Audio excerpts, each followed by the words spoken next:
Hello students. आज हम Karl Marx के बारे में पढ़ेंगे। कार्ल मार्क्स का जन्म 1818 में जर्मनी में हुआ था और 1883 में इनकी मृत्यु हो गई थी। तो यहाँ पर इन्होंने एक डायलेक्टिकल मटेरियलिज्म और क्लास स्ट्रगल की थ्योरी दी थी, जो कि काफ़ी इंपॉर्टेंट है। ये डायग्राम के द्वारा हम आपको समझाएंगे। तो जो सबसे पहले है, कार्ल मार्क्स का जो उद्देश्य क्या था। कार्ल मार्क्स से पहले बहुत सारे इन्होंने इतिहास की व्याख्या की थी। कार्ल मार्क्स के पहले बहुत सारे जो राजा महाराजा थे वो भी आए, उन्होंने भी इतिहास का मूल्यांकन किया था। इसके साथ साथ जो इतिहास का मूल्यांकन किया गया था वो आदर्शवादी दृष्टिकोण से भी किया गया था, परंतु कार्ल मार्क्स में पहली बार जो इतिहास का मूल्यांकन किया था वो आर्थिक आधार पर किया था। कार्ल मार्क्स ने क्या किया था, सबसे पहले जो इतिहास था उनको अलग अलग वर्गों में बांट दिया था। विभिन्न वर्गों में बांटने के पश्चात इन्होंने क्या किया था, विभिन्न युगों में बांटा इतिहास को। विभिन्न युगों में बांटने के पश्चात उनको विभिन्न वर्गों में बांटा और फिर उसके बाद उसका ऐतिहासिक भौतिकवाद सिद्धांत की व्याख्या की। और जो इतिहास की जो भौतिक आधार पर या आर्थिक आधार पर जो व्याख्या की, इसे कार्ल मार्क्स के ऐतिहासिक भौतिकवाद सिद्धांत के नाम से जाना जाता है। इस सिद्धांत की व्याख्या उन्होंने कार्ल मार्क्स और एंजल्स के द्वारा संयुक्त रूप से एक पुस्तक लिखी गई थी, जर्मन आइडियोलॉजी। उस पुस्तक में उन्होंने इस सिद्धांत की व्याख्या की थी। अब ये कार्ल मार्क्स का जो ऐतिहासिक भौतिकवाद या डायलेक्टिकल मटेरियलिज्म है, इसका मतलब क्या है, समाज का विकास भौतिक परिस्थितियों के फलस्वरूप होता है। कौन सी भौतिक परिस्थितियाँ? जिसमें मनुष्य रहता है। ये भौतिक परिस्थितियाँ समाज के संबंधों का निर्धारण करती है और इनकी प्रकृति गतिशील होती है, अर्थात ये परिवर्तनशील होती है। और इन भौतिक परिस्थितियों में जब परिवर्तन आता है तो युग में या समाज में परिवर्तन आता है। जैसे इन्होंने बताया था कि सबसे पहले आदिम अवस्था थी, उसके बाद दास मूलक अवस्था आई, उसके बाद जो समाज आया वो सामंतवादी समाज आया और फिर पूंजीवादी समाज।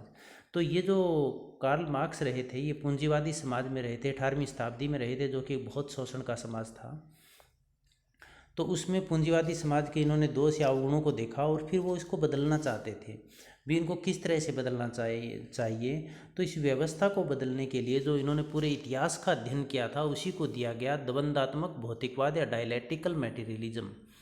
तो कार्ल मार्क्स के 3 सिद्धांत थे, उनके 3 प्रमुख सिद्धांत थे। एक तो डायलेक्टिकल मटेरियलिज्म था, क्रिटिक्स ऑफ द कैपिटलिज्म था और थ्योरी ऑफ रिवोल्यूशन था। द्वंदात्मक भौतिकवाद है, इसके बारे में हम यहाँ पर पढ़ेंगे। द्वंदात्मक भौतिकवाद के बारे में इस वीडियो में हम पढ़ेंगे। पूंजीवाद की आलोचना, इसमें जो पूंजीवादी व्यवस्था है उसके बारे में इन्होंने आलोचना की थी, भी इसके क्या क्या दुष्प्रभाव है। और इसके साथ साथ क्रांति का सिद्धांत इसमें इन्होंने बताया था, यदि समाज में परिवर्तन लाना है, व्यवस्था में परिवर्तन लाना है तो क्रांति जरूरी है। अब यहाँ पर हम देखेंगे द्वंदात्मक भौतिकवाद, डायलेक्टिकल या इसको हिस्टोरिकल मटेरियलिज्म भी कहते हैं, ऐतिहासिक भौतिकवाद भी कहते हैं। तो मार्क्स है वो 18वीं शताब्दी में रहे थे। जब 18वीं शताब्दी में वो थे तो उन्होंने देखा था कि ये औद्योगिक क्रांति या औद्योगिक समाज है, यह समाज है ये बहुत ही शोषक वाला, उत्पीड़न वाला समाज है। इस समाज की इन्होंने बहुत सारी कमियां देखी थी, जैसे श्रमिक वर्ग की दयनीय स्थिति। जो श्रमिक वर्ग था वो जी तोड़ मेहनत करता था, लेकिन उसके पास रोटी कपड़ा मकान की सुविधाएं भी उपलब्ध नहीं हो पाती थी। वो बहुत गरीबी थी, एक्सेस गरीबी थी और वो दयनीय हालत में था। अत्यधिक शोषण।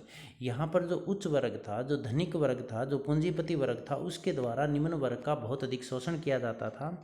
अत्यधिक गरीबी, और जो निम्न वर्ग था उसमें गरीबी बहुत ज़्यादा थी। इसीलिए वो, क्योंकि शोषण अधिक होता था, उन्हें पूरा मेहनताना मजदूरी नहीं मिलती थी, तो वो गरीब था और दयनीय स्थिति में था। आर्थिक विषमता, इसका मतलब ये हुआ जो पूंजीवादी व्यवस्था थी उसमें एक वर्ग तो ऐसा था जिसके पास बहुत ज़्यादा धन दौलत था, जैसे पूंजीपति वर्ग हो गया, और दूसरा वर्ग भी ये था जिसके पास बेसिक नीड्स भी, बेसिक रिक्वायरमेंट्स भी पूरी नहीं हो रही थी। रोटी कपड़ा और मकान है वो भी उनको नहीं मिल पा रहे थे। तो एक बहुत अधिक गैप था अमीर और गरीबों के बीच में। तो कार्ल मार्क्स का क्या उद्देश्य था, ये जो पूंजीवादी औद्योगिक समाज है इस समाज को बदला कैसा जाए, इस समाज में परिवर्तन कैसे लाया जाए। तो इसके बारे में उन्होंने बताया कि यदि इस व्यवस्था में अपने को परिवर्तन लाना है, डायग्राम को आप ध्यान से देखिएगा कि कार्ल मार्क्स वर्तमान समाज को बदलना चाहते थे। वर्तमान समाज कौन सा? पूंजीवादी समाज। लेकिन क्यों बदलना चाहते थे वो? इसको बदलना चाहते, उसको समझना चाहते थे। क्यों समझना चाहते थे? क्योंकि वो इसमें अच्छी तरह से समझकर इसमें परिवर्तन लाना चाहते थे, इसे बदलना चाहते थे। क्योंकि ये जो वर्तमान समाज था ये पूंजीवादी समाज था, ये बहुत ही शोषण करने वाला, उत्पीड़न करने वाला, आर्थिक असमानता वाला समाज था। तो कार्ल मार्क्स ने इसको पूरा समझना चाहते थे। क्यों समझना चाहते थे? ताकि वो इसे बदल सके। अब मार्क्स यह भी जानते थे कि यदि वर्तमान समाज को समझना है तो उसके भूतकाल को समझना होगा। अब यहाँ पर ये डायग्राम आप ध्यान से देखिएगा, भूतकाल कौन सा, वर्तमान समाज कौन सा हो गया, पूंजीवादी समाज, कैपिटलिस्टिक सोसाइटी। और इससे पहले क्या था, इसके एकदम नज़दीक सामंतवादी समाज, फिर प्राचीन समाज और आदिम समाज। और आगे क्या आएगा, इस पूंजीवादी समाज को यदि बदलना है तो आगे हम कौन सा समाज लेकर आएंगे, इसकी भविष्यवाणी हम कैसे कर पाएंगे। तो यदि पूंजीवादी समाज को समझना है तो उसके लिए हमें सामंतवादी व्यवस्था को समझना पड़ेगा, प्राचीन व्यवस्था को समझना पड़ेगा और आदिम व्यवस्था को समझना पड़ेगा। क्यों समझना पड़ेगा, क्योंकि वो कौन सा कारण है, किस वजह से ये जो व्यवस्था परिवर्तित हो रही है, आदिम से प्राचीन समाज में आया समाज, उसके बाद सामंतवादी व्यवस्था आई, उसके बाद पूंजीवादी व्यवस्था, ये किस कारण से आया है, इसके पीछे कारण क्या है, वो कारण वो ढूंढना चाहते थे। क्योंकि यदि वो कारण का पता लग जाए तो पूंजीवादी व्यवस्था को ख़त्म करके हम आगे प्रेडिक्ट कर सकते हैं भी भविष्य में कौन सा समाज आएगा। तो इसके लिए कारक का मतलब वो चालक तत्व कौन सा है। तो इन्होंने क्या कहा था, वो चालक तत्व है क्या, भौतिक, मेटेरियलिज्म का मतलब वो पदार्थ है, वस्तु है। उस वस्तु के कारण आर्थिक समाज है वो प्राचीन समाज से, फिर सामंतवादी समाज में, फिर पूंजीवादी समाज में, और उसके बाद आगे क्या आएगा उसके बारे में भविष्यवाणी की जा सकती है। तो if we understand present and past we can predict. इसका मतलब क्या हुआ, यदि हम जो ये व्यवस्था परिवर्तित हो रही है, युग परिवर्तित हो रहा है, इसका यदि हम वर्तमान और भूतकाल को समझ लें तो हम इसके बारे में प्रेडिक्ट का मतलब हो गया भविष्यवाणी कर सकते हैं। इसका मतलब यदि पूंजीवादी व्यवस्था को अपने को मिटाना है तो हमें आदिम समाज, प्राचीन समाज, सामंतवादी समाज को समझना होगा, किस वजह से ये समाज में चेंजेस आ रहे हैं, आदिम समाज से प्राचीन समाज में कैसे बदला, सामंतवादी समाज कैसे बदला, इससे पूंजीवादी समाज कैसे बदला, वो कौन सा कारण है। तो वो कौन सा कारण है, वो निर्धारक तत्व कौन सा है।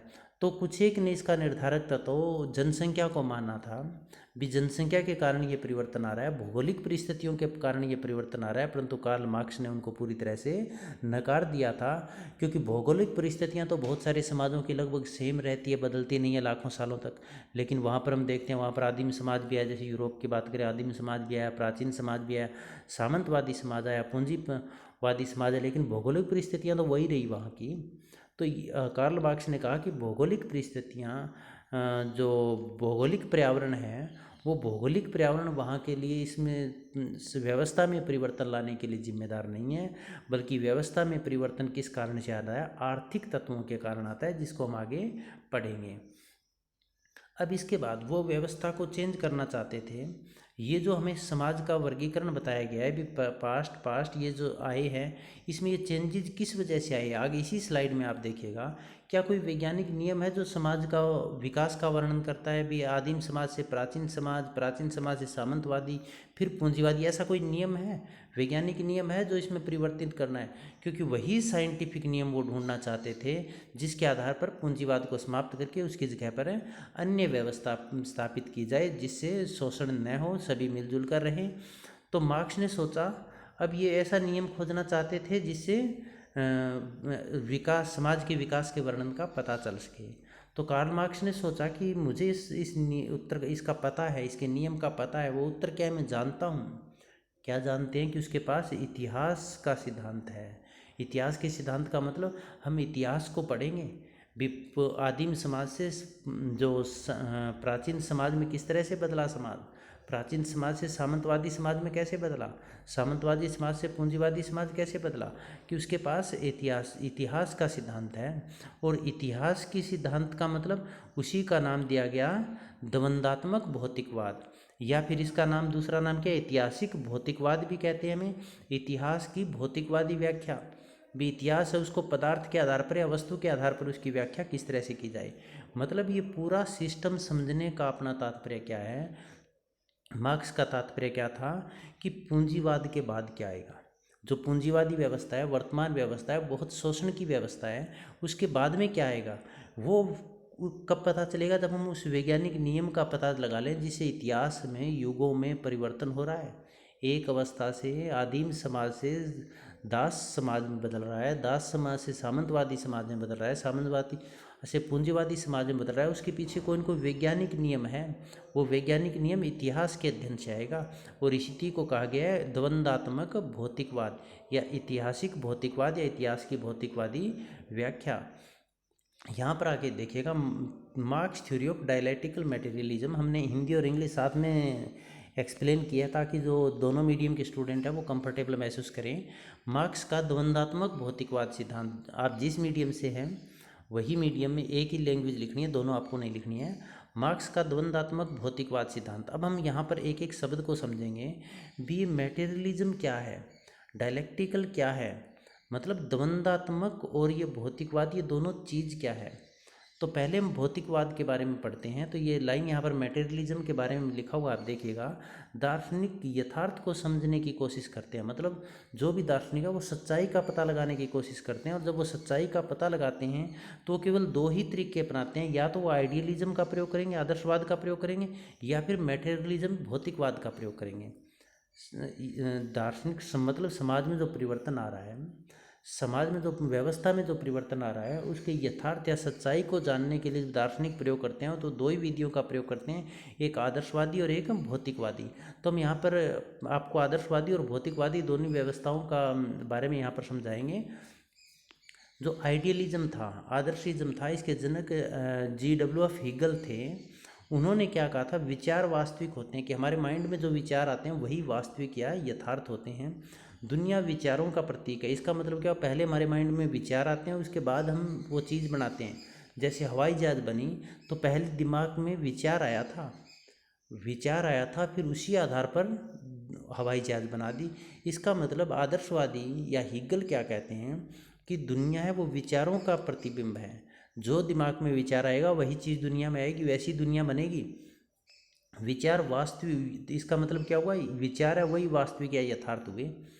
तो पहले माइंड में क्या आया, आदर्शवादी क्या कहते हैं, पहले विचार आया उसके बाद दुनिया आई। पहले हमारे माइंड में विचार आया कि हवाई जहाज़ बनानी है, फिर हवाई जहाज़ बनी। सही है या नहीं है। तो परिवर्तन का आधार क्या हुआ, दुनिया में परिवर्तन का आधार क्या हुआ, विचार हुआ। महत्वपूर्ण क्या, आदर्शवादी के अनुसार विचार, चिंतन, मनन, थिंकिंग महत्वपूर्ण है। यहाँ पर वस्तु या पदार्थ का कोई रोल नहीं दिखाया गया है। यहाँ पर किस चीज़ का है भी, पहले विचार आया उसके बाद दुनिया बनी। आइडियलिस्टिक क्या कहते हैं, आइडिया, आइडिया क्या है, इम्परफेक्ट कॉपीज है वस्तुओं की, दुनिया की एक इम्परफेक्ट कॉपीज है। किसकी, मटेरियल वर्ल्ड की। जो ये भौतिक दुनिया हमारे सामने, ये किससे बनी है, विचारों से बनी है। ये किस, कौन कह रहा है, ये हिगल कह रहा है। हिगल का आदर्शवाद कह रहा है, मतलब विचार ही प्रमुख है, विचार ही वास्तविकता है, विचार ही सच्चाई है, विचारों के कारण ही दुनिया आई है और विचारों से ही परिवर्तन होते हैं। कार्ल मार्क्स क्या कह रहे हैं, मटेरियलिज्म ये क्या कह रहे हैं, देखिएगा कार्ल मार्क्स कि ये आदर्शवाद का एकदम विपरीत है। आदर्शवाद किसको प्रमुख मानते हैं, आदर्शवादी है वो विचार को प्रमुख मानते हैं, जबकि भौतिकवादी किसको विचार प्रमुख मानेंगे, भौतिक वस्तुओं को, मतलब पदार्थ ही वास्तविकता है। ये नहीं कह रहे हैं कि पहले, उन्होंने क्या कहा था, पहले विचार आया फिर दुनिया आई फिर वस्तु। ये कह रहे हैं नहीं नहीं, पहले वस्तु आई उसके बाद उसके बाद विचार आया। कैसे कि हवाई जहाज़ का हमने एग्जाम्पल लिया था, तो उन्होंने क्या कहा, पहले पक्षियों को उड़ते देखा, पदार्थ को देखा, उसके बाद विचार आया दिमाग में भी ऐसी हवाई जहाज़ भी बनाई जा सकती है। तो ये एकदम उल्टे, ये क्या कह रहे हैं, भौतिकवादी क्या कह रहे हैं, पहले दुनिया आई है फिर विचार आए हैं। यदि दुनिया ही नहीं होगी तो विचार कहाँ से आएंगे। दुनिया पदार्थ, दुनिया है वो पदार्थ या वस्तु का प्रतिबिंब है। जैसे पदार्थ या वस्तु दिखाई देती है दुनिया वैसे ही बनेगी। जो दिखता है वही सही है, जो हमारे सामने दिखता है वही सही है। परिवर्तन का आधार विचार नहीं है, परिवर्तन का आधार क्या है, वस्तु है, पदार्थ है, उससे परिवर्तन आ रहा है। पदार्थ महत्वपूर्ण है, विचार महत्वपूर्ण नहीं। ये कौन कह रहे हैं, कार्ल मार्क्स का भौतिकवाद कह रहा है, मटेरियलिज्म कह रहा है। फॉर मटेरियलिस्टिक क्या कहेंगे, मटेरियलिस्टिक मटेरियल वर्ल्ड है, उसको देखेंगे उसके बाद हमारे उसके प्रति विचार दिमाग में आएंगे। जैसे पक्षी को देखा, लुक एट मटेरियल वर्ल्ड, भौतिक दुनिया, पक्षी को देखा, लुक एट इट, इसकी तरफ देखा, फिर दिमाग में एक विचार आया भी ऐसी कोई चीज़ बनाई जाए जिससे हम भी इस तरह से उड़ सकें, तो एक हवाई जहाज़ बनाई गई।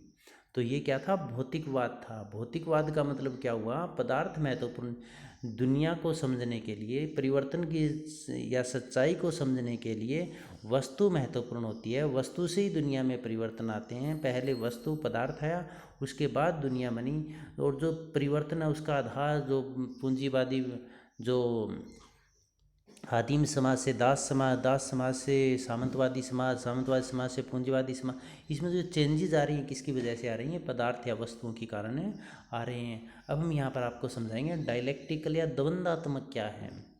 द्वंद्वात्मक एक सिद्धांत है। किस चीज़ का सिद्धांत? परिवर्तन का वर्णन करने का भी। ये चेंजेस किस तरह से आ रहे हैं, यह हमें सिद्धांत हमें क्या बताता है कि प्रगति या विकास दो विरोधी शक्तियों के बीच संघर्ष का परिणाम है। दो विरोधी शक्तियाँ होगी, एक दूसरे के ऑपोजिट होगी, और उन विरोधी शक्तियों में जब आपस में स्ट्रगल होगा तो एक नई चीज़ उभर कर आएगी, एक नया परिवर्तन उभर कर आएगा, एक नई व्यवस्था उभर कर आएगी। तो जो द्वंद्वात्मक है ये एक ऐसा सिद्धांत है जो परिवर्तन का वर्णन करता है। ये सिद्धांत मुख्य इस बात पर आधारित है कि दो विरोधी जो शक्तियाँ उसमें जब निरंतर स्ट्रगल होगा, संघर्ष होगा, तो एक तीसरी व्यवस्था निकल कर आएगी। इसे ही द्वंद्ववाद या डायलेक्टिकल कहा गया है। अब इस डायग्राम से आप द्वंद्ववाद को ध्यान से देखिएगा, ये बहुत महत्वपूर्ण डायग्राम है। तो यहाँ पर हम ये देखिएगा आप, इसमें जो द्वंद्वात्मक कैसे दिखाया गया, पहले वाद है, पहली अवस्था वाद है, उसके बाद प्रतिवाद आएगी और फिर संवाद आएगी। इंग्लिश में कहें तो थेसिस, एंटीथेसिस और सिंथेसिस। तीन स्टेज यहाँ पर एग्जाम्पल के द्वारा हमने दिखाई है। हिगल और कार्ल मार्क्स दोनों का हम यहाँ पर लेंगे, द्वंद्ववाद के बारे में यहाँ पर समझाएंगे। ये पहली व्यवस्था वाद की है।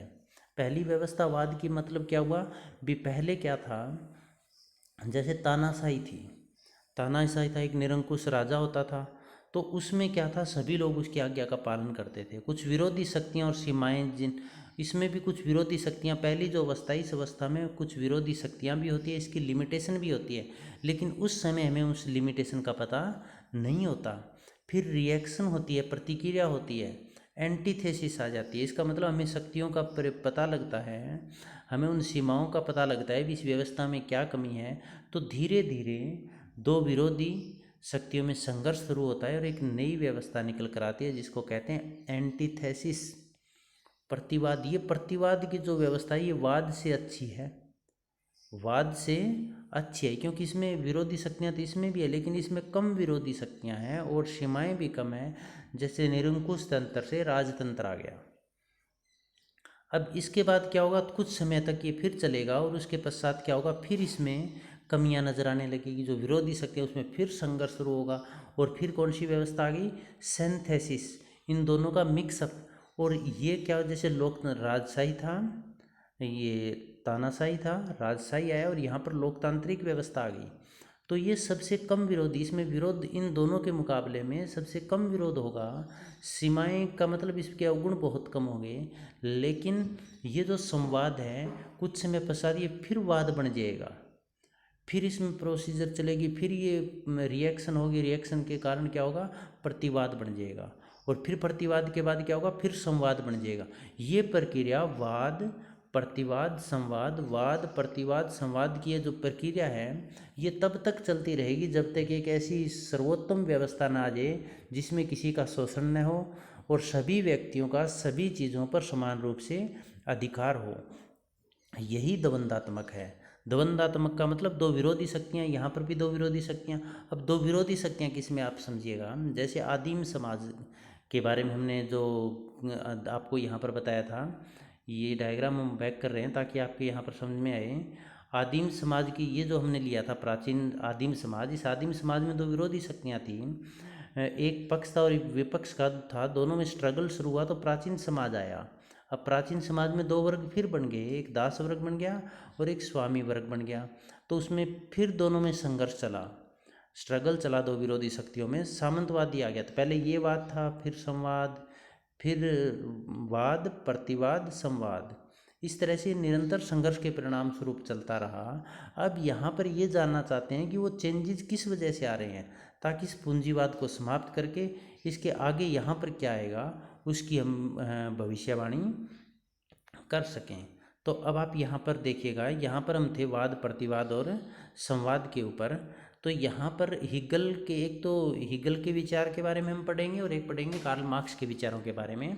तो हिगल क्या कहता है, जैसे हमने पढ़ा था, हिगल कह रहा है भी जो ये चेंजेस आ रहे हैं किसके बारे में, देखो हिगल का हमने मार्क्स का ऊपर लिखा है तीनों में और हिगल का हमने एकदम डायग्राम के नीचे लिखा है। मार्क्स कह रहा है ये जो चेंजेस आ रहे हैं, जो ये किसके कारण आ रहे हैं? विचार के कारण आ रहे हैं। यहाँ पर ही देखिए, विचार के कारण स्टेज बी में पहुँचा है और विचार के कारण स्टेज सी में पहुँचा है। वैचारिक जो संघर्ष चलता है यहाँ पर। लेकिन कार्ल मार्क्स क्या कह रहा है? हीगल को भी आप गलत बोल रहे हो। ये जो संघर्ष है ये विचारों का संघर्ष नहीं है, ये संघर्ष पदार्थों का है, वस्तु का है। भी जैसे वाद है, फिर रिएक्शन प्रतिक्रिया का रोल आएगा, फिर प्रतिवाद। जैसे वस्तुओं का कैसे?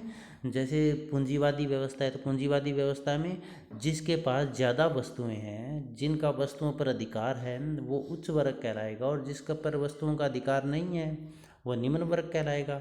तो चेंजेस किस वजह से आ रहे हैं? चेंजेस आ रहे हैं पदार्थ के कारण से। तो कुछ विरोधी शक्तियाँ, अब हम दोबारा एक बार देखिएगा। वाद, द्वंद्ववाद किसे कहेंगे? वाद प्रतिवाद संवाद, वाद प्रतिवाद संवाद में निरंतर चलने वाली प्रक्रिया को हम द्वंद्ववाद कहेंगे, जिसमें सबसे पहली अवस्था है उसमें बहुत कम विरोध, उसमें कुछ विरोधी शक्तियाँ और सीमाएं होती है जिसका हमें पता नहीं होता। जब उनका हमें पता चलता है तो एक रिएक्शन प्रतिक्रिया होती है, उसके फलस्वरूप एक एंटीस्थेसिस या प्रतिवाद की स्टेज बी आ जाती है। इस स्टेज बी में ए के मुकाबले में कम विरोधी शक्तियाँ होती है और कम सीमाएं होती है। स्टेज ए से स्टेज बी तक जो चेंजेस आया वो किस कारण से आया? वो हीगल तो कह रहा है विचारों के कारण आया, और कार्ल मार्क्स क्या कह रहा है? वस्तुओं या पदार्थ के कारण आया। फिर इसमें फिर आपस में संघर्ष चलेगा, क्योंकि परिवर्तन किसके कारण आ रहा है? दो विरोधी शक्तियों में संघर्ष के परिणाम स्वरूप।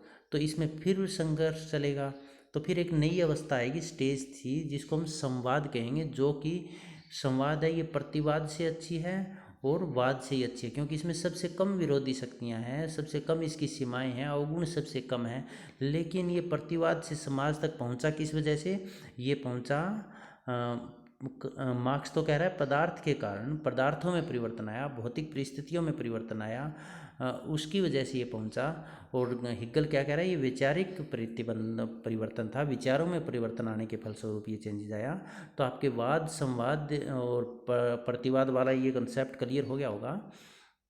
अब हिगल का द्वंद्ववाद देखिएगा।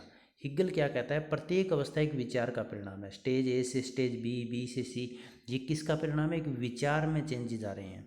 और ideas are the engine of history, मतलब जो इतिहास है उसका चालक कौन है? जो एक कारण ढूंढना चाहते थे हम, एक अवस्था से दूसरी अवस्था, दूसरी से तीसरी अवस्था, उसका चालक, उसका इंजन कौन है? कौन चला रहा है?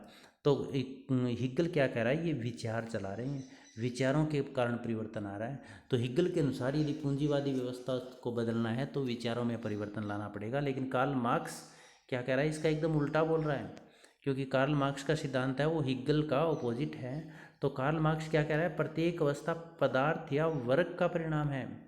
जो स्टेज ए से स्टेज बी में हम पहुँचे ये पदार्थ के कारण परिवर्तन आ रहा है, वस्तुओं के कारण परिवर्तन आया है। वर्ग का उदय वस्तु या आर्थिक भौतिकवाद के कारण होता है। भी व्यक्ति का जितनी वस्तुओं पर अधिकार होगा उसी के आधार अनुसार उसका वर्ग बनेगा। यदि मशीनों पर, उत्पादन शक्तियों पर, पूंजी पर उसका अधिकार है तो उच्च वर्ग में जाएगा, और अधिकार नहीं है तो वो निम्न वर्ग में जाएगा। फिर उच्च वर्ग और निम्न वर्ग में निरंतर संघर्ष चलेगा, परिणाम स्वरूप अगली अवस्था आएगी। तो कार्ल मार्क्स क्या कह रहा है? Matter is the engine of the history. ये कह रहा है जो ये तो अवस्थाएँ, पहली अवस्था से दूसरी अवस्था, आदिम से दास मूलक से साम्यवादी, सामंतवादी से पूंजीवाद, ये जो व्यवस्था बदल रही है इसमें जो चालक है, क्योंकि इन्होंने कहा था ना पूंजीवाद वर्तमान व्यवस्था को यदि समझना है तो प्राचीन पास्ट के भूतकाल को जानना होगा, और भूतकाल को कैसे जानेंगे? उसके लिए हमें इतिहास का नियम है। तो इतिहास से इसे पता चला कि कैसे, किस वजह से चेंज जा रहे हैं? पदार्थ के कारण। तो हिगल के अनुसार द्वंद्वात्मक सिद्धांत है वो एक अवस्था से दूसरी अवस्था में पहुंचने का जो कारण है वो पदार्थ है, वस्तु है। तो मार्क्स के अनुसार मार्क्स क्या कह रहा है? Matter is the engine of the history, और हिगल क्या कह रहा है? Ideas are the engine of the history. ये विचारों, ये कह रहा है एक अवस्थावाद से प्रतिवाद, प्रतिवाद से संवाद, इसमें जो चेंजेस आ रहे हैं ये विचारों के कारण आ रहा है। जबकि कार्ल मार्क्स क्या कह रहा है? नहीं भाई, आप गलत कह रहे हो, ये जो चेंजेस आ रहे हैं विचारों के परिणाम नहीं है, बल्कि ये वस्तुओं का, पदार्थ का परिणाम है। मार्क्स ने अपना द्वंद्वात्मक सिद्धांत है वो हिगल से उधार लिया था, परंतु मार्क्स ने विचारों की जगह पदार्थ या वस्तु को परिवर्तन का आधार माना। हिगल ने किसको आधार माना था? विचारों को परिवर्तन का आधार माना था, जबकि मार्क्स ने पदार्थ या वस्तु को आधार मानने के कारण इसको मैटेरियलिज्म कहा जाता है। आया ना समझ में? भौतिकवाद परिवर्तन का आधार क्या है? भौतिक इतिहास। ऐतिहासिक भौतिकवाद का मतलब क्या हुआ? इतिहास है, उसमें जो चेंजेस आ रहे हैं उसका चेंजेस का कारण क्या है? पदार्थ या वस्तु है। मार्क्स इतिहास किसे मानता है? मार्क्स क्या कहता है? इतिहास एक कहानी है मानव श्रम और संघर्ष की।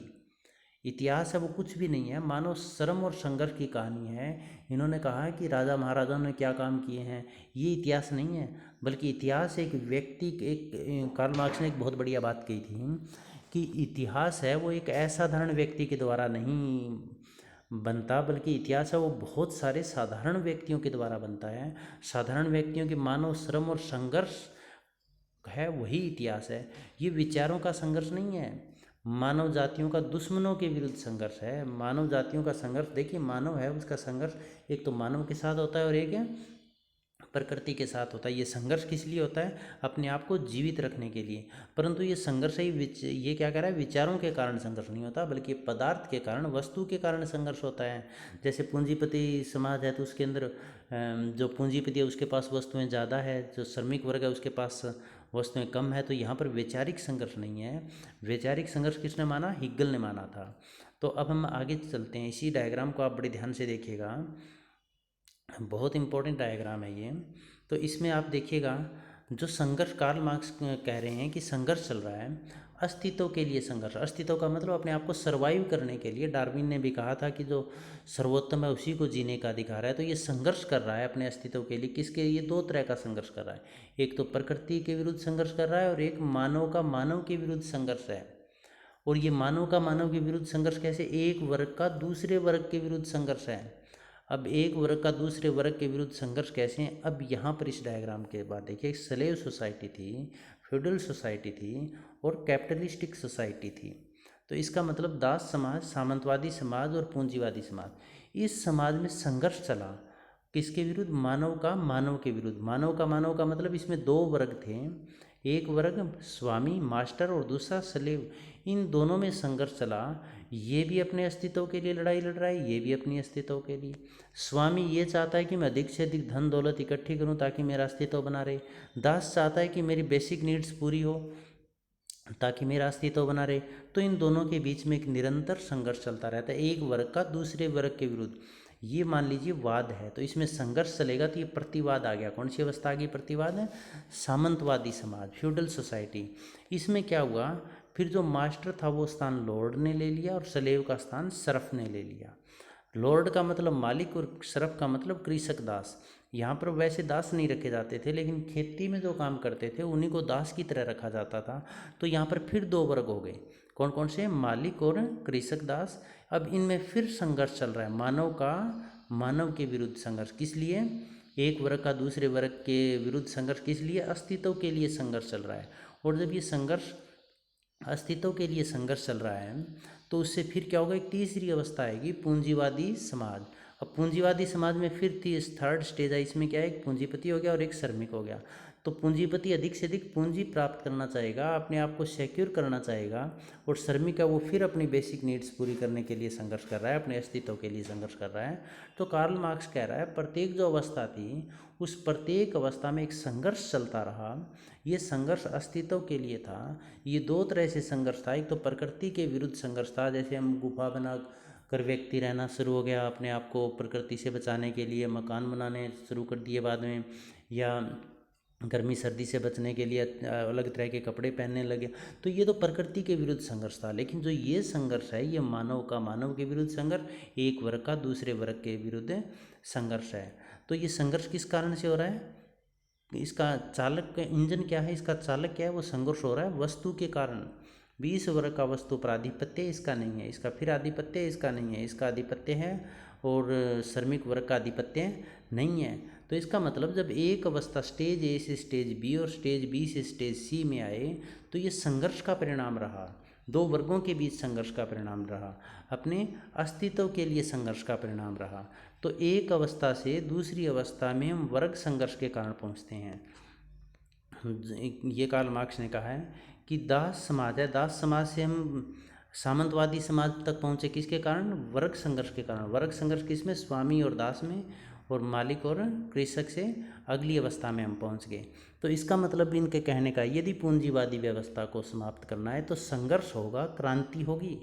और संघर्ष किस किस के बीच में होगा? पूंजीपति और श्रमिक के बीच में होगा। फिर एक नई व्यवस्था आएगी, नई व्यवस्था आएगी जिसके भविष्यवाणी हम कर सकते हैं। तो पूंजीवादी वर्तमान समाज को समझने के लिए इन्होंने क्या कहा था? अभी इसके भूतकाल को समझना होगा, इसके इंजन या चालक को समझना होगा, जिसके आधार पर हम आगे की भविष्यवाणी कर सकते हैं। तो मार्क्स ने क्या कहा था? मार्क्स ने ये कहा था कि अब तक का इतिहास है वो वर्ग संघर्ष का इतिहास है। अब तक का इतिहास है वो, मार्क्स ने क्या कहा था? अब तक का मानव समाज का इतिहास वर्ग संघर्ष का इतिहास है। कैसे? इसमें भी दो वर्गों में वर्ग संघर्ष, इसमें भी दो वर्गों में वर्ग संघर्ष, पूंजीवादी व्यवस्था में पूंजीपति और श्रमिक वर्ग के बीच में वर्ग संघर्ष। तो अब तक का मानव समाज का इतिहास है वो समाज क्या रहा है? वर्ग संघर्ष का इतिहास रहा है। अब वर्ग का उदय, वर्ग बनते कैसे हैं उसके बारे में आप देखिएगा, ये बहुत महत्वपूर्ण है। विश्व से व्यक्ति संघर्ष करता है, किस लिए संघर्ष करता है? अपनी बेसिक नीड्स पूरी करने के लिए, अपने अस्तित्व के लिए, अपने आप को जीवित रखने के लिए। तो अपने आप को जीवित रखने के लिए उन्हें वो वस्तुएं पैदा करनी होगी जो उनकी बेसिक नीड्स को पूरी करेगी। बाकी काम तो बाद में आएंगे ना। व्यक्ति अपने आप को सर्वाइव कर पाएगा तो ही बाकी काम कर पाएगा। तो सबसे वर्ग का निर्माण कैसे हुआ उसके बारे में हम यहाँ पर बताएंगे आपको। तो सभी जो पहले हैं वो बेसिक नीड्स पूरी करेंगे। बेसिक नीड्स कौन सी है? वो मटेरियल प्रोडक्शन है। मटेरियल का मतलब भौतिक वस्तुओं का उत्पादन करेंगे। उन रोटी कपड़ा और मकान जो बेसिक नीड्स है हमारी, breads to eat, clothes to wear and homes to live.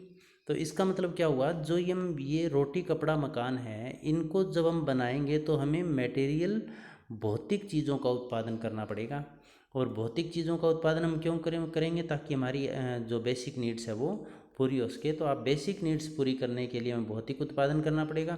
भौतिक उत्पादन किसका? रोटी कपड़ा और मकान का। अब जब हम रोटी कपड़ा और मकान का निर्माण करेंगे तो वर्ग कैसे बनेंगे वो देखिएगा।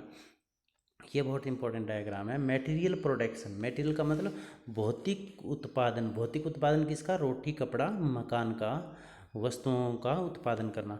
अब ये उत्पादन प्रणाली है, कार्ल मार्क्स ने कहा है जब जो चेंजेस आते हैं वो उत्पादन प्रणाली के कारण आते हैं। उत्पादन प्रणाली में दो चीज़ें हैं, उत्पादन संबंध और उत्पादन शक्तियाँ। ध्यान से देखना, उत्पादन संबंध, social relation of production and material force of the production.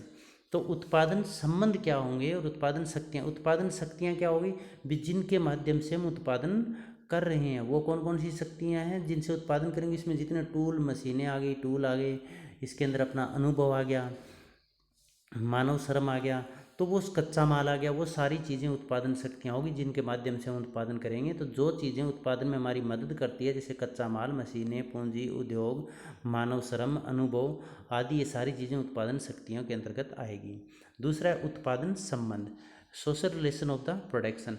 अब ये उत्पादन संबंध का मतलब ये हुआ, जो ये उत्पादन मटेरियल है इसके हम मालिक हैं या नहीं है, ये हमारा है या नहीं है। यदि हमारा है, इस पर हमारा हक है, तो हम मालिक होंगे। और जब मालिक होंगे तो हम उच्च वर्ग में होंगे, शोषक वर्ग में होंगे, डोमिनेट वर्ग में होंगे। यदि मालिक नहीं है तो हम किस में होंगे? श्रमिक वर्ग या शोषित वर्ग या सर्वेंट वर्ग में होंगे। अब दोबारा देखो आप, वर्ग का निर्माण कैसे होगा कि हमें वस्तुएं चाहिए किसके लिए? बेसिक नीड्स को पूरी करने के लिए। क्यों? क्योंकि हमें जीवित रहना है, अपना अस्तित्व बनाए रखना है। तो बेसिक नीड्स पूरी करने के लिए हमें भौतिक वस्तुओं का उत्पादन करना पड़ेगा, मटेरियल प्रोडक्शन करना पड़ेगा। तो उत्पादन प्रणाली है वो उत्पादन संबंध और उत्पादन शक्तियों को मिलाकर उत्पादन प्रणाली बनती है। उत्पादन शक्तियाँ कौन सी होगी? मशीनें हो गई, पूंजी हो गई, श्रम हो गई, तो कच्चा माल हो गया। तो ये जो चीज़ें हैं इनके ऊपर हमारा यदि हक है तो हम उच्च वर्ग में होंगे, मालिक होंगे, पूंजीपति होंगे, स्वामी होंगे, लॉर्ड होंगे। तो हमारा वर्ग है वो उच्च होगा। यदि हमारे पास नहीं है तो हम श्रमिक होंगे, शोषित होंगे, सबर्वेजेंट वर्ग होंगे। ओके, तो वर्ग निर्माण का आधार क्या हुआ? वर्ग निर्माण का आधार हुआ उत्पादन प्रणाली।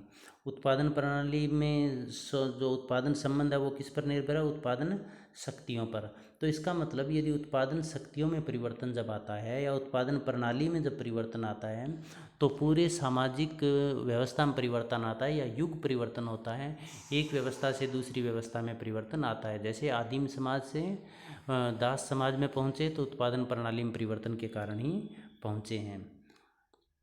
तो वर्ग की उत्पत्ति किस तरह से हुई? वर्ग की उत्पत्ति उत्पादन प्रणाली के आधार पर। उत्पादन प्रणाली में उत्पादन शक्तियों पर यदि हमारा हक है तो हम उच्च वर्ग, नहीं है तो निम्न वर्ग। ओके, अब इसके बाद आप देखिएगा उत्पादन शक्तियों पर अधिकार, ऑन्स ऑफ द, ये पूरा डायग्राम बताया गया है। अभी उत्पादन शक्तियाँ क्या है, डोमिनेंट क्लास क्या है, शोषक वर्ग क्या है, शोषित वर्ग क्या है, तो इसको बड़े ध्यान से आप देखना।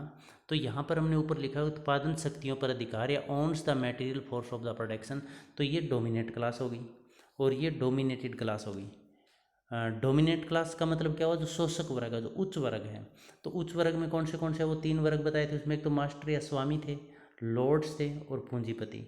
जो पहली आदिम अवस्था थी उसमें मास्टर थे या स्वामी थे, और जो दूसरी सामंतवादी व्यवस्था थी उसमें मालिक थे, और कैपिटलिस्टिक पूंजीवादी व्यवस्था में कौन थे? पूंजीपति थे। हैव्स का मतलब हो गया इनके पास उत्पादन शक्तियां हैं, तो ये क्या हो गए? मालिक कहलाएंगे। कौन से कहलाएंगे? डोमिनेंट क्लास वाले। और इसको कार्ल मार्क्स ने बोला अधिसंरचना। किसको बोला है? जो उच्च वर्ग है, डोमिनेंट क्लास है, जिनके पास उत्पादन शक्तियां हैं, उत्पादन से शक्तियों से जो संबंधित हैं, उसको बोला है डोमिनेंट क्लास। और ये क्या होता है? Always in less in number. जो उच्च वर्ग है ना, जो पूंजीपति है, वो उनकी संख्या हमेशा कम होती है। किसके मुकाबले में? निम्न वर्ग के मुकाबले में। अब दूसरी तरफ दूसरी सोसाइटी हम देखते हैं, जैसे तीन सोसाइटी, हर एक समाज में इन्होंने कहा है 3 सोसाइटी है, स्लेव सोसाइटी, फेड्यूल सोसाइटी और कैपिटलिस्टिक सोसाइटी। दास समाज, सामंत समाज, पूंजीपति समाज। अब यहाँ पर आप देखिएगा जो ये दास समाज है इसके अंदर उच्च वर्ग दास समाज में उच्च वर्ग मास्टर, सामंत समाज में मालिक और पूंजीपति समाज में पूंजीपति। और यदि हम बात करें डोमिनेटेड क्लास, शोषित वर्ग की करें, तो शोषित वर्ग में स्लेव सोसाइटी में दास या स्लेव, फेडरल सोसाइटी में सर्फ कृषक वर्ग, और पूंजीपति समाज में श्रमिक हो गया। पूंजीपति समाज में क्या हो गया? श्रमिक निम्न वर्ग। और पूंजीपति समाज है उसकी संख्या क्या होती है? जो ये डोमिनेटेड क्लास है, डोमिनेटेड क्लास की संख्या क्या होगी? अधिक होगी, ऑलवेज मोर इन नंबर, संख्या अधिक। और जो डोमिनेंट क्लास है, शोषक वर्ग है, उसकी संख्या कम। तो इसमें देखिए जो ये डोमिनेटेड क्लास है ये क्या होगी? Haves note. इसका मतलब इसके पास साधन नहीं है, ये पूंजी श्रम उत्पादन शक्ति है उससे संबंधित नहीं है, इसीलिए क्या होंगे? निम्न वर्ग कहलाएंगे, जो श्रमिक वर्ग कहलाएंगे, दास वर्ग कहलाएंगे, कृषक दास कहलाएंगे। और इसमें क्या होगा? जो इसको कार्ल मार्क्स ने क्या? अधोसंरचना। जो निम्न वर्ग है उसको अधोसंरचना और उच्च वर्ग है उसको अधिसंरचना। तो अब यहाँ पर देखिएगा आप, डोमिनेटेड क्लास कौन सी होगी? जिनके पास उत्पादन के साधन होंगे, शक्तियाँ होगी, ये मास्टर होंगे, मालिक होंगे या फिर पूंजीपति अलग अलग रूप में होंगे। ये तीनों सोसाइटी के अंदर अलग अलग समाजों में इनकी संख्या कम होगी। और दूसरी तरफ डोमिनेटेड क्लास होगी, इनके पास कुछ भी नहीं होगा, हैव्स नोट, मालिक नहीं होंगे, तो ये दास होंगे, श्रमिक होंगे, श्रमिक दास होंगे, कृषक दास होंगे या फिर श्रमिक होंगे। अब उत्पादन शक्तियों पर डोमिनेटेड क्लास है, इनका उत्पादन शक्तियों के ऊपर किसी तरह का कोई हक नहीं होता है, इसीलिए निम्न वर्ग में है। डोमिनेंट क्लास है, इनका उत्पादन शक्तियों पर अधिकार होता है। इसका मतलब वर्ग के निर्माण में उत्पादन शक्तियों या उत्पादन संबंध है वो महत्वपूर्ण भूमिका निभाते हैं। अब जो महत्वपूर्ण क्वेश्चन है वो ये है कि जो ये पूंजीपति लोग हैं, कार्ल मार्क्स देखो किस तरह से एक एक चीज़ को बारीकी से समझाया उन्होंने, कि जो शोषक वर्ग है, उच्च वर्ग है, इसकी संख्या तो कम है, जो शोषित वर्ग है इनकी संख्या अधिक है, लेकिन शासन कौन कर रहा है? जो कम संख्या वाला अधिक संख्या वाले पर शासन कर रहा है। इसका कारण क्या है? कैसे ये शासन कर सकता है? उस कारण का पता लगाना है। यदि उस कारण का पता लगा लिया तो फिर इसको पूंजीपति व्यवस्था है या शोषक और शोषण वर्ग है, शोषित करने वाले वर्ग है, इनको रिमूव किया जा सकता है, इनको हटाया जा सकता है। तो ये डायग्राम आप बहुत अच्छी तरह से समझिएगा। अब आगे देखिए, संख्या बल कम होने के बावजूद शोषक वर्ग बहुसंख्यक वर्ग या शोषित वर्ग पर शासन कैसे कर सकता है? मार्क्स ने इसके 2 तरीके बताए भी। ये इनकी संख्या तो कम है, फिर भी ये निम्न वर्ग पर अधिक संख्या वाले पर शासन कैसे करे। जैसे पूंजीपति दुनिया में आप देखो, पूंजीपति कितने का, पूंजीपति तो बहुत कम है, लेकिन श्रमिक बहुत सारे हैं।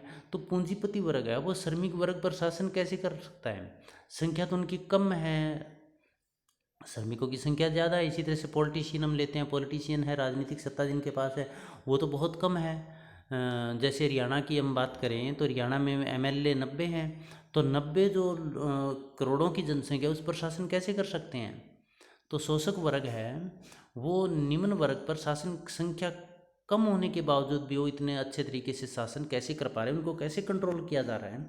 तो उसके कार्ल मार्क्स ने 2 तरीके बताए हैं भी। ये 2 तरीक़ों से कंट्रोल किया जा सकता है, एक तो बल प्रयोग के द्वारा और दूसरा है श्रमिकों या शोषक वर्ग के विचारों व विश्वास को नियंत्रित करके।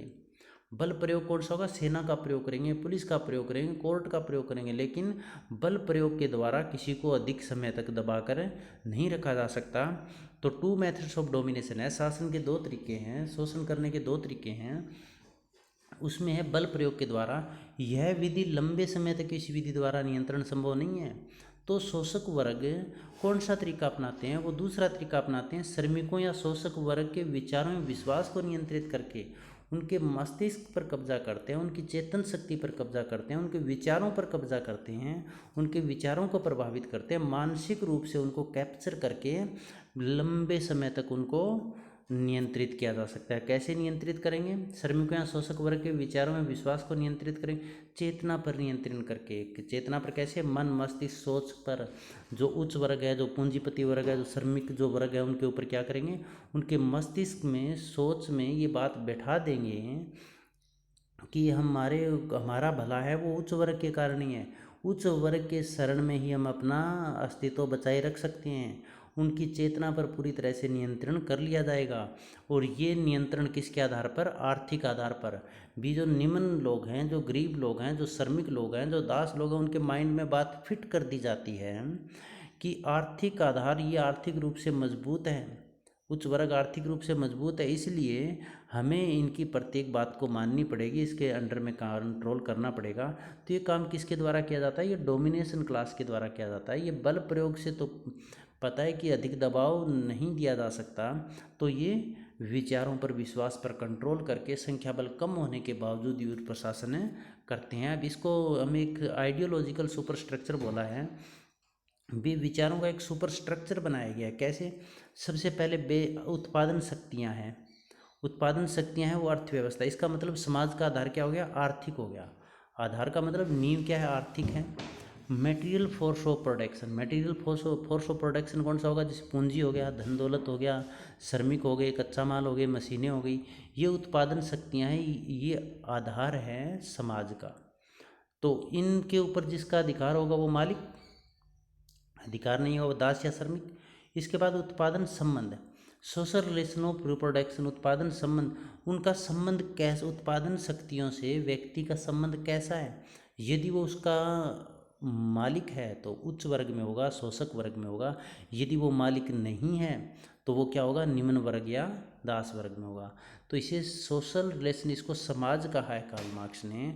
और देखिए, अधिसंरचना प्लस अधोसंरचना, समाज का मतलब, अधिसंरचना का मतलब उच्च वर्ग, और उच्च वर्ग का मतलब जिनके इन उत्पादन शक्तियों से संबंधित है, जो इनके मालिक हैं।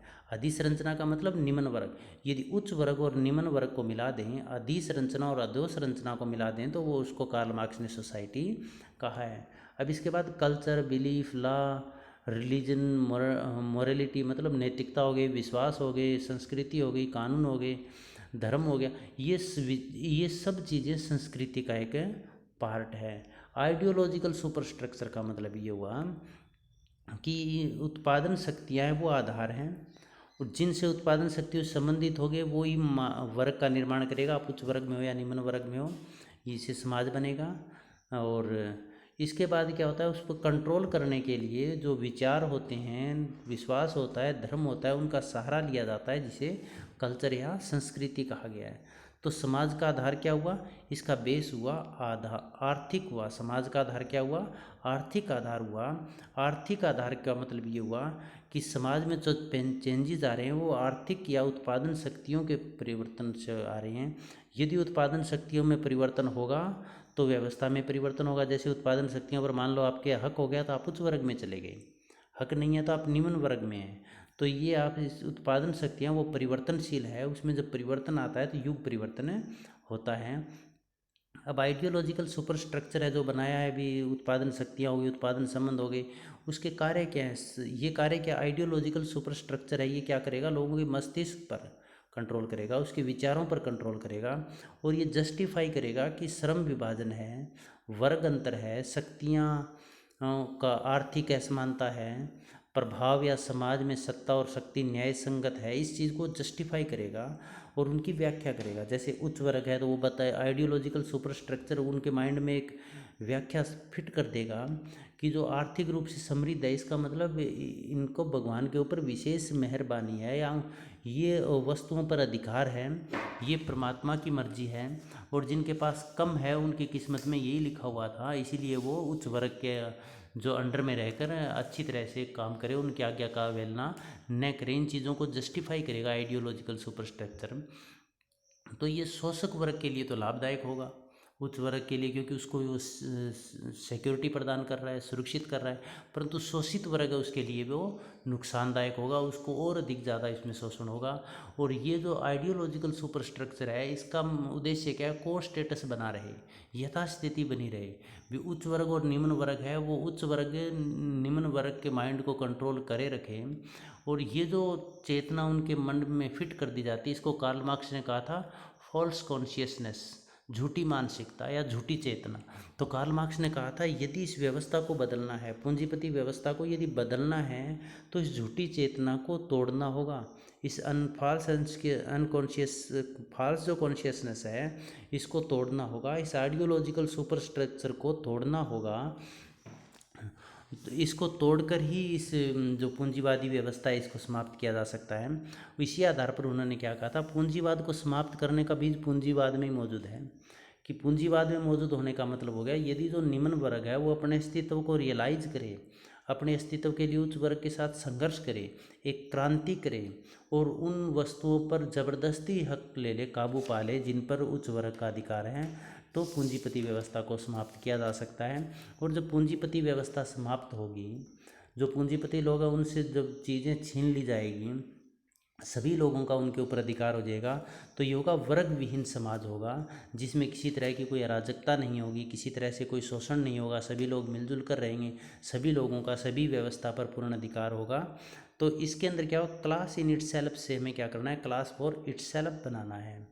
वर्ग है उसमें परिवर्तन करके उसके अस्तित्व को रियलाइज करवा के फॉल्स कॉन्शियसनेस को तोड़कर उसको एक पूंजीवादी व्यवस्था को नष्ट करके एक ऐसी व्यवस्था की स्थापना करता है जिसमें किसी का कोई शोषण ना हो। तो ये कार्ल मार्क्स का ऐतिहासिक द्वंद्ववाद था। तो इसकी आलोचना अब हम करेंगे। द्वंद्वात्मक भौतिकवाद की आलोचना जो है वो क्रिटिसिज्म ऑफ डायलैक्टिकल मेटेरियलिज्म, पहली अस्पष्ट सिद्धांत। ये जो कार्ल मार्क्स ने सिद्धांत दिया है ये अस्पष्ट है, रहस्यों से भरा हुआ है, ये इतना स्पष्ट नहीं है कि हर एक व्यक्ति इसको आसानी से समझ सके।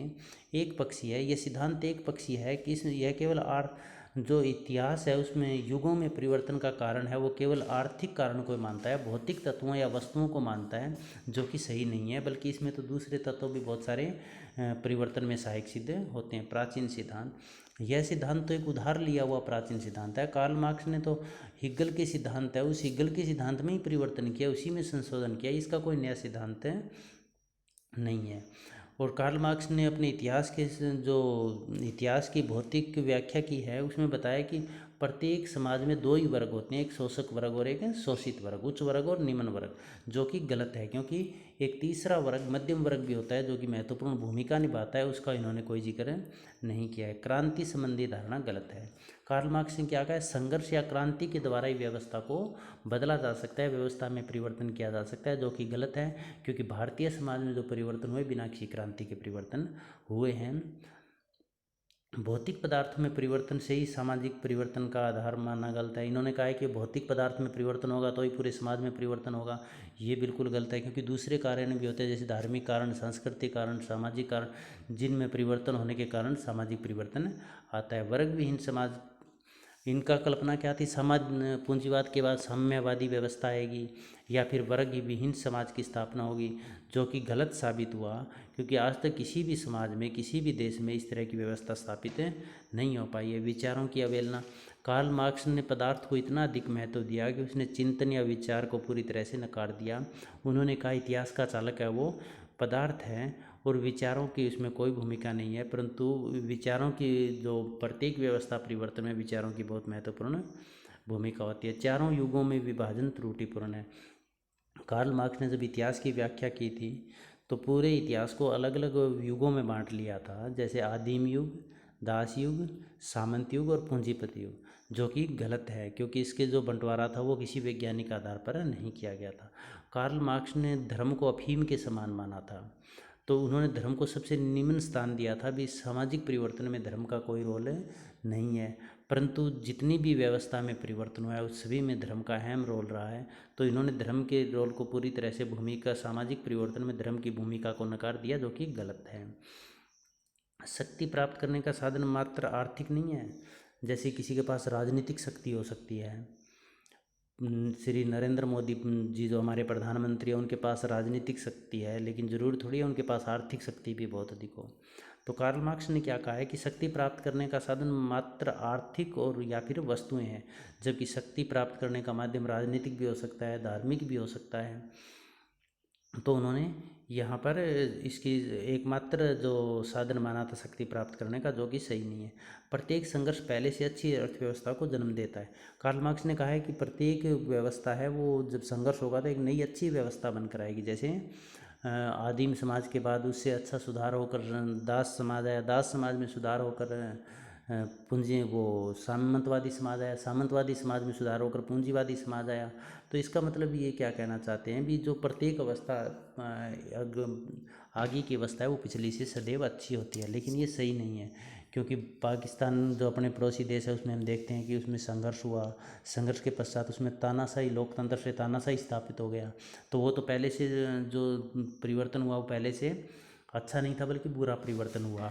तो इसमें इसका तात्पर्य क्या है कि ये जो सिद्धांत है ये मानता है कि जो अर्थव्यवस्था जो संघर्ष के पश्चात पहली अर्थव्यवस्था है जो बाद वाली वो पहले वाली से अच्छी होगी, ये धारणा सही नहीं है। अब इसके बारे में हम कहेंगे कार्ल मार्क्स के सिद्धांत की बहुत अधिक आलोचना की गई है, परंतु कार्ल मार्क्स ने भौतिक द्वंद्वात्मक का जो सिद्धांत दिया था, ये जो सिद्धांत दिया था, इस सिद्धांत ने पूरी दुनिया को एक नई दिशा प्रदान की थी, दुनिया को आगे बढ़ने का एक रास्ता दिखाया था। इतिहास की एक इतनी ज़बरदस्त तरीके से व्याख्या की थी कि उसके बाद बहुत सारे जो वैज्ञानिक थे उन्होंने इसको एक आधार मान लिया था और एक इतिहास को एक विज्ञान का दर्जा मिल गया था। तो कार्ल मार्क्स का इसमें बहुत महत्वपूर्ण योगदान रहा और ये एक विश्व प्रसिद्ध इसका सिद्धांत रहा है। हालांकि इसकी कुछ आलोचनाएं हैं।